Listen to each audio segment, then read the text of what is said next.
We will immediately turn it over to the sponsor of the bill, Senator Tillis. Thanks for coming over to the committee. You may proceed with your remarks, and welcome. Thank you. Chair Murkowski, Vice Chair Schatz, Senator Mullen, and distinguished members of the committee, on behalf of Senator Budd, myself, and members of the North Carolina congressional delegation, I want to thank you for the opportunity to speak in support of the Lumbee Fairness Act. This issue has become before Congress many times over the decades, but never with this level of unity and support. These days, it's rare to see Republicans and Democrats come together on anything. But when it comes to Lumbee recognition, the support is overwhelming, and it's bipartisan. We're talking about support from President Donald J. Trump, President Biden, Vice President J.D. Vance, former Vice President Kamala Harris, Governor Josh Stein, the North Carolina General Assembly, and nearly every member of our state's congressional delegation. Here in the Senate, nearly 24 members from both parties have co-sponsored the Lumbee Fairness Act, including Senator Schatz and Senator Mullen, who sit together on this very committee. And maybe most remarkable, more than 235 federally recognized tribes who have stood with the Lumbee people, including the Alaska Federation of Natives, representing 186 tribes and corporations. I also want to offer my special thanks to President Benjamin Mollett and former President Julie Kitka for their unwavering support, unsolicited and unwavering support. This kind of unity is rare. It proves that fairness for the Lumbee Tribe isn't partisan. It's simply the right thing to do. The Lumbee's history is long and well documented. They were recognized by the state of North Carolina in 1885 and began seeking federal recognition just 3 years later. That was 137 years ago. During the 20th century, the Lumbee were among the dozens of victims of the Termination Era, one of the darkest periods in federal Indian policy. In 1956, Congress passed the Lumbee Act. It acknowledged the tribe but cruelly denied them the benefits and the recognition that every other tribe receives. The federal government has since worked to correct the grave injustices of the Termination Era for nearly every single tribe, except for the Lumbee. Time and again, the Lumbee have proven their case. The records are filled with testimonies, studies, and reports that all lead to one conclusion. The Lumbee are a tribe fully deserving of federal recognition. The House has acknowledged that repeatedly, passing Lumbee recognition with broad bipartisan support in every Congress since the 116th. This year, it was unanimously included in the House-passed NDAA without a single voice of opposition. In 2022, I promised to identify and expose the small but persistent opposition to this bill. I've done that homework. What I've found is simple. A small handful of well-funded tribes hiring high-priced D.C. lobbyists to spin half-truths and stir fear, motivated by profit, not principle. At the center of that opposition is the Eastern Band of the Cherokee Indians, who I assume you'll hear from today, and their constituents of North Carolina and their lead advisor, William Pipestem. Plain and simple, their opposition is rooted in financial self-interest. And that's their right. But let's not pretend it's anything more than that. The Eastern Band has opposed nearly every recognition effort in their geographic vicinity that might affect their financial interest. They even tried to block the Catawba Tribe's land and trust application and lost, something I also supported. Now they're running the same playbook against the Lumbee.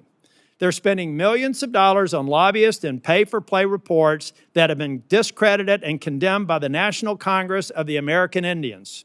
It's disappointing to see this kind of money wasted on tearing down other tribes instead of lifting up their own people. However, the lobbying has failed. The ship has already sailed, and it's headed full speed towards Lumbee recognition. Today, you'll hear the same tiring talking points, that this is somehow sets a bad precedent, that Congress should sit back and just let the Interior Department handle it. That argument doesn't hold water. Recognition through Congress is the precedent. It is the norm. Since 1978, twice as many tribes have been recognized by Congress as through the administrative process. Congress has recognized tribes by legislation many times, including the Little Shell Tribe of the Chippewa Indians in the FY22 NDAA and 6 Virginia tribes in 2017. I supported both because it was the right thing to do. Next month will mark 25 years since Congress passed legislation to grant the Shawnee Tribe full federal recognition. So, when people say Congress shouldn't act, what they really mean is Congress shouldn't act when they don't like the outcome. I invite anyone with doubts to visit Robeson County, Hope County, or Scotland County. Go to the University of North Carolina at Pembroke, founded by and for the Lumbee people. You'll see the rich Lumbee culture, their deep roots in North Carolina, and their extraordinary contributions to our state and our nation. You'll find a community defined by pride and resilience and service. Educators, first responders, healthcare professionals, small business owners, and farmers. And situated just miles from Fort Bragg, the largest military installation in the world, you'll meet countless Lumbees and veterans who have served our country honorably and for generations. They've done everything this nation has ever asked of them, and all they ask in return is fairness. I do know one leader who's visited Robeson County and has stood with the Lumbee people, and that's President Trump. Just 3 days into a second term, President Trump made it the official policy of the United States government to support full federal recognition of the Lumbee Tribe. That includes access to every federal benefit that they've earned, and now is the time for Congress to act. The Lumbee people have waited long enough. They don't ask for special treatment, only fair treatment. They've earned and deserve full federal recognition. And to my friends and colleagues on this committee, I hope you understand just how important this is. Not only to the Lumbee Tribe and the people of North Carolina, but to me personally.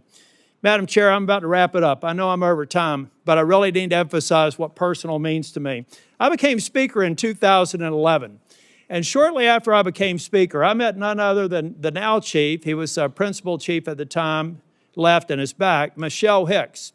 He came in to tell me the story about the Cherokee and how they needed a negotiated compact, a new compact.